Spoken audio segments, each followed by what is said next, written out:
Bonjour et bienvenue sur ma chaîne YouTube.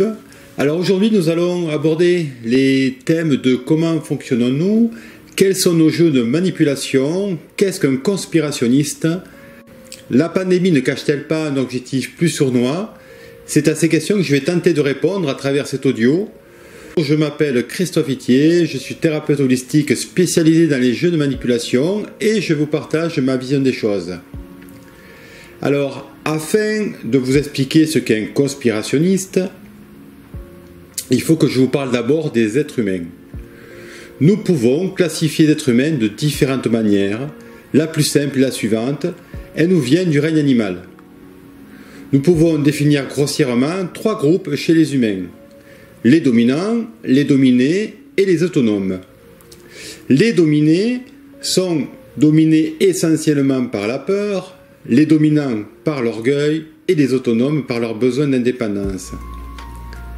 Dans les dominants, nous trouvons en positif les protecteurs, les leaders, les sauveurs et en négatif les mégalomanes, les manipulateurs narcissiques, les psychopathes et les tortionnaires.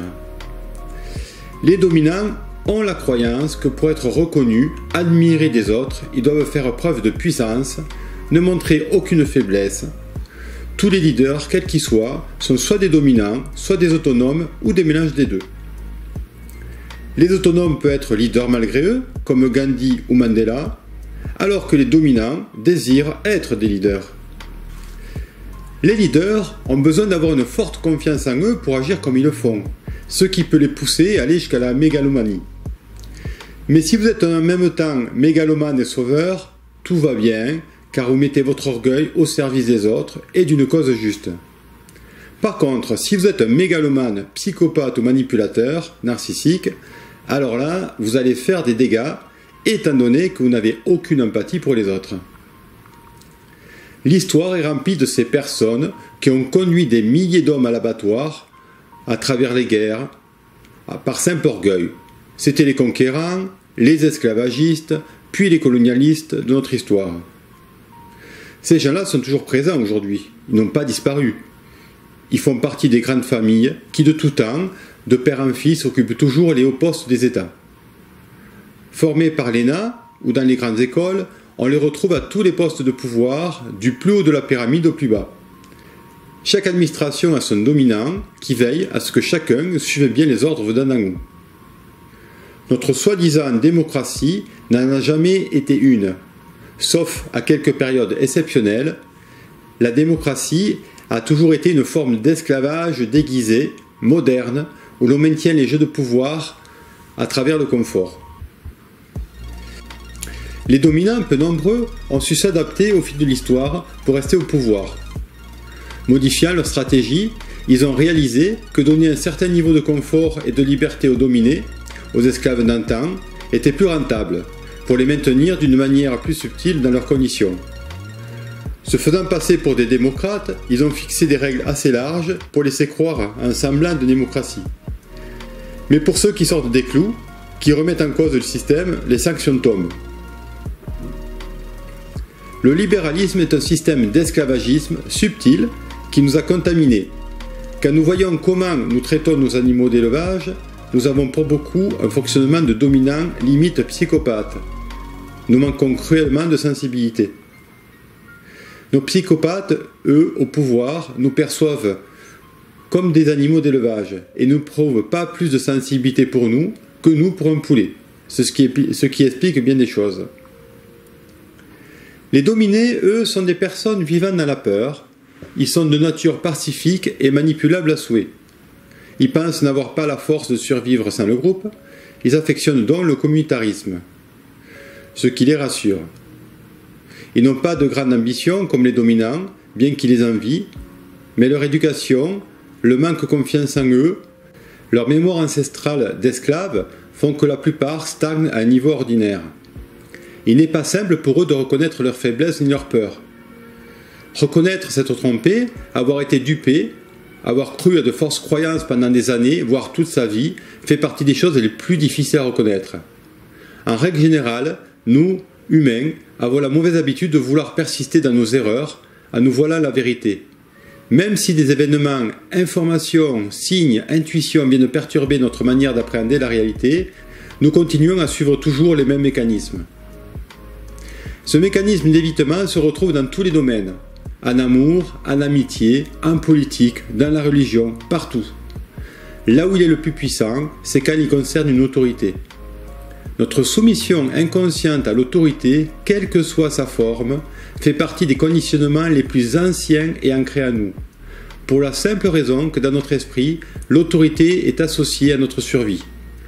De l'autorité dépend notre vie ou notre mort. Cela commence avec l'autorité parentale, puis celle du maître et de la maîtresse, celle du groupe social, politique, religieux. Défier l'autorité peut nous faire perdre tous nos acquis, notre confort, notre famille, notre vie.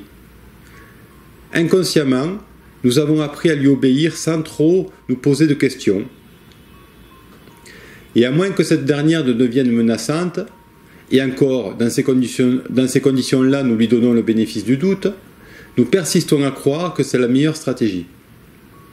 L'obéissance à une autorité extérieure, quelle qu'elle soit, ne peut que nous éloigner de notre autorité intérieure, seule garante de notre intégrité.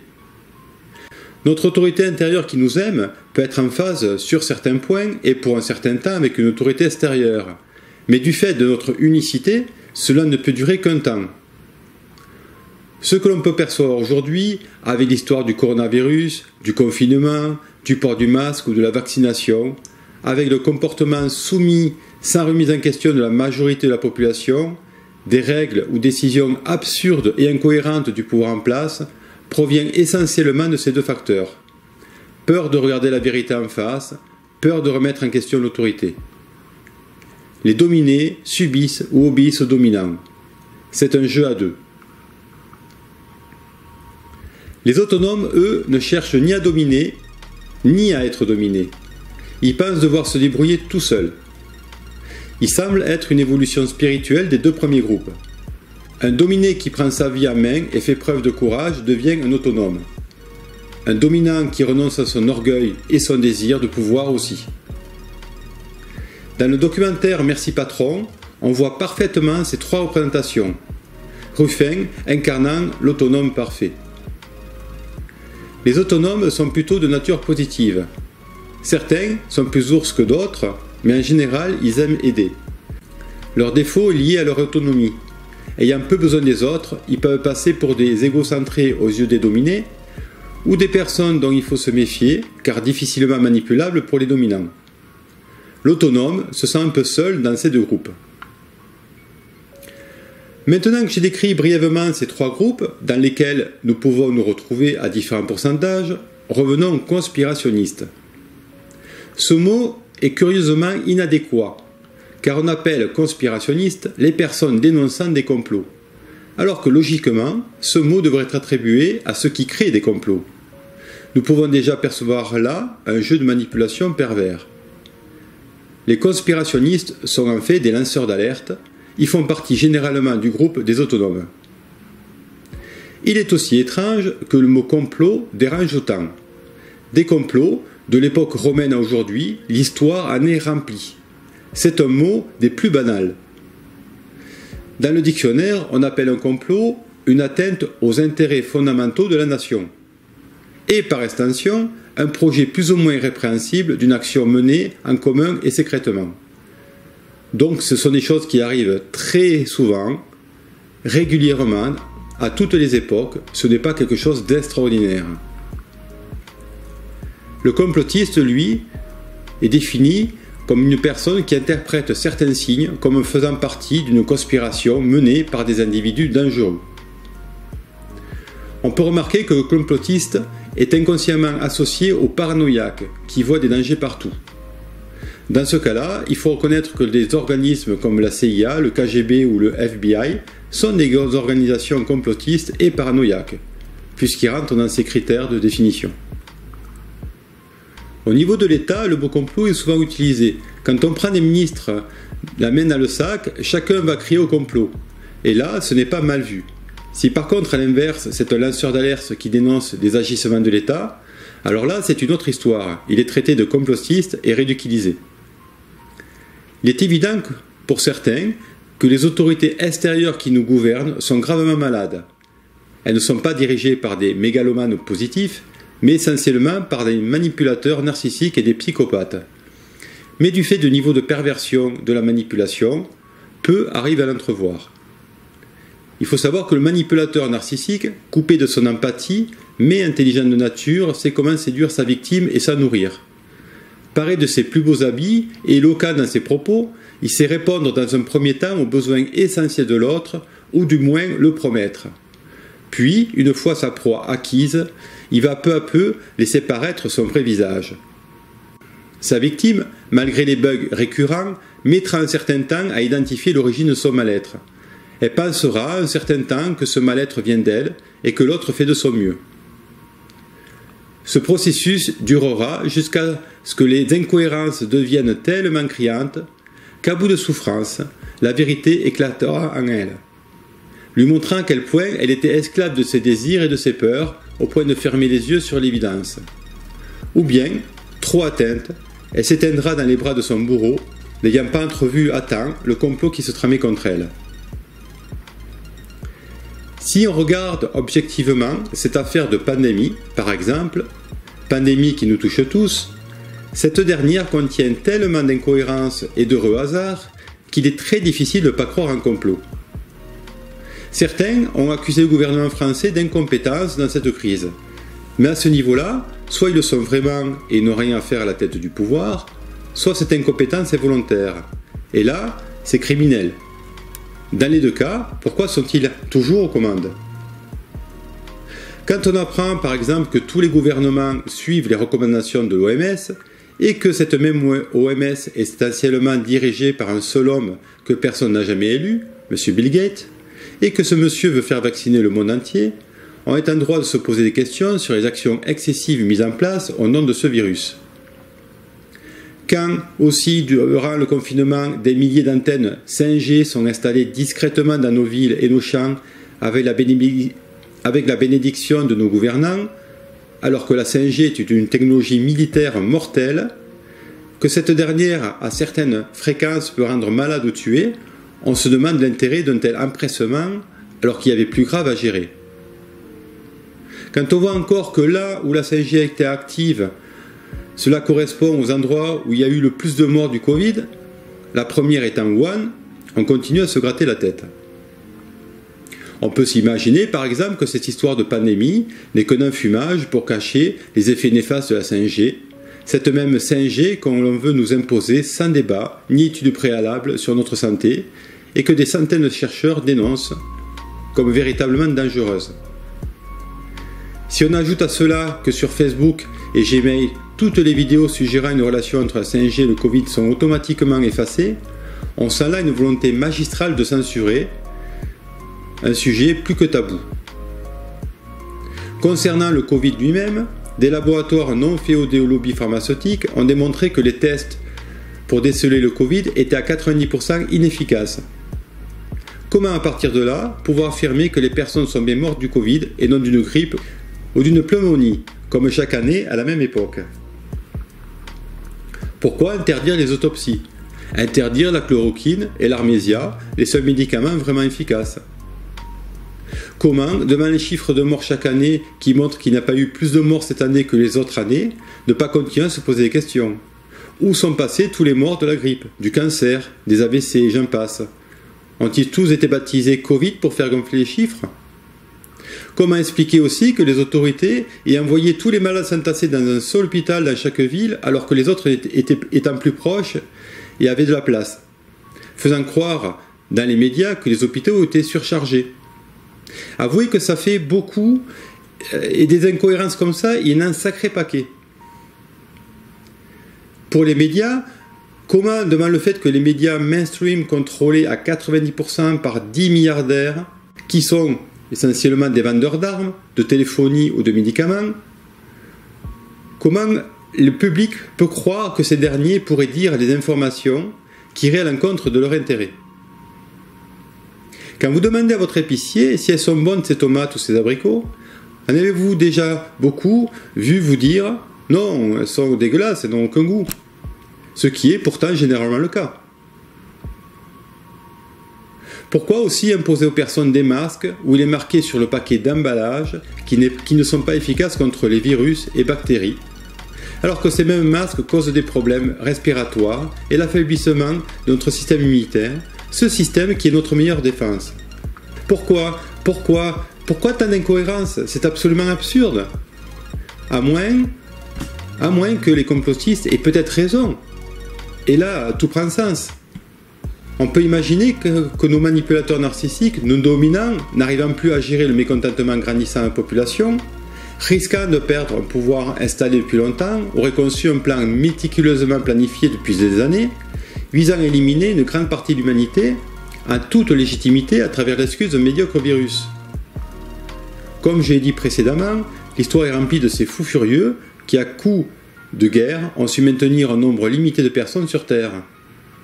Aujourd'hui, les guerres étant incontrôlables à grande échelle, les peuples moins motivés, il a fallu trouver de nouveaux moyens. Un contrôle total à travers les nouvelles technologies et une guerre virale ciblée à travers les vaccins sont leurs solutions. Nos manipulateurs ne sont pas à bout de ressources, ils les possèdent toutes. Pourquoi cela paraît-il si impensable à beaucoup? L'histoire ne fait que se répéter. La vision nazie, par exemple, ne date pas du 19e siècle, elle est très ancienne. Et elle est toujours d'actualité, bien que cette vision ait appris à se faire plus discrète. La perversion de nos psychopathes n'a pas de limite, rappelez-vous. Tablant sur le fait que la majorité des humains ne peut concevoir une telle malveillance, ils avancent sans rencontrer de forte résistance. Et ceux qui, depuis des années, révèlent leurs projets sont traités de complotistes, discrédités ou éliminés tout simplement. Les personnes qui, enfants, ont eu affaire à des parents de ce type, les personnes qui ont eu déjà affaire à des manipulateurs narcissiques ou qui ont atteint un certain niveau de discernement, comme les autonomes, se rendent compte de ce qui se passe. Ceux-là ne craignent ni la mort, ni l'autorité, ce qui fait leur force. On pourrait comprendre qu'ils veulent agir, mais ils crient à des sourds pour les prévenir de dangers qu'ils encourent, sans grand succès pour le moment. Pensez-vous vraiment qu'être un lanceur d'alerte, voire un complotiste, est une position confortable? Étant moi-même un lanceur d'alerte, pensez-vous que nous faisons cela pour notre plaisir ou par intérêt? Qu'avons-nous à gagner, sinon tout perdre? Alors bien sûr, quelques-uns le font par intérêt, c'est vrai, et ceux-là malheureusement desservent la cause. Certains débarquent sur Internet et répètent des informations sans vérifier leurs sources pour se faire voir par opportunisme. Et le pouvoir, en face, c'est aussi brouiller les pistes en mélangeant le vrai au faux. Mais si vous vérifiez un peu, vous verrez que la majorité des complotistes sont dans le service à l'autre depuis longtemps. À travers leur métier, leur ouvrage, leurs vidéos, ils partagent leurs connaissances. Les risques qu'ils prennent en s'attaquant au pouvoir en place sont énormes. Quand ils ne sont pas diffamés, menacés, censurés ou ignorés car trop petits, on les retrouve suicidés chez eux. Alors bien sûr, vous n'en savez rien car vous ne vous intéressez pas à ce sujet, mais c'est une triste réalité. Il faut être un peu fou ou avoir de grands idéaux pour s'opposer au pouvoir en place tel qu'ils le font. Pouvez-vous imaginer qu'ils font cela pour vous, qu'ils les critiquez, les calomniez? Pouvez-vous imaginer le temps de recherche que ça leur prend pour être sûr de ne pas faire d'erreur? S'ils le font, ils le font parce qu'ils n'ont pas le choix. C'est leur cœur qui les commande. Alors s'il vous plaît, ayez à l'avenir un peu de retenue dans vos propos à leur sujet. Même si vous n'êtes pas d'accord avec eux, prenez compte qu'ils font cela avec les moyens du bord, et en plus gratuitement. À présent, on pourrait imaginer comment cela va finir. Difficile à dire, le temps nous le dira. Il suffirait que tout le monde enlève son masque pour que le plan tombe à l'eau, puisque ce plan dépend de chaque étape. Si personne n'obéit, en fait, on ne pourra pas aller à l'étape suivante. Mais je ne pense pas que cela arrivera, car les conditionnements sont trop forts. Il faudra plus de souffrance et de mort pour peut-être qu'un éveil ait lieu. Mais une fois vaccinés, les micropuces à l'intérieur activées, la 5G déployée, ça sera beaucoup plus difficile. Et c'est sûr, il y aura beaucoup plus de morts. Mais vous verrez, on dira, regardez, c'est la 3e vague du Covid. L'ironie de cette histoire, c'est que cette focalisation sur la peur de mourir, par la recherche excessive de sécurité, qui est la motivation principale à l'obéissance aveugle, va sans doute tous nous amener à notre propre mort, loi d'attraction oblige. Ou bien, je l'espère, la souffrance devenant trop forte, cette dernière finira par nous réveiller, nous délivrant du diktat de l'autorité extérieure. Sachez cependant que toute espèce incapable de se remettre en question est vouée à disparaître. En réalité, ce n'est pas si grand que cela, l'univers est grand, mais ce serait quand même fort dommage. À faire donc à suivre. Je vous dis au revoir et je vous invite à regarder les autres vidéos que j'ai pu faire sur ces sujets ou d'autres pour continuer à vous renseigner, à vous éveiller à ce qui se passe actuellement et à agir autant que vous le pouvez.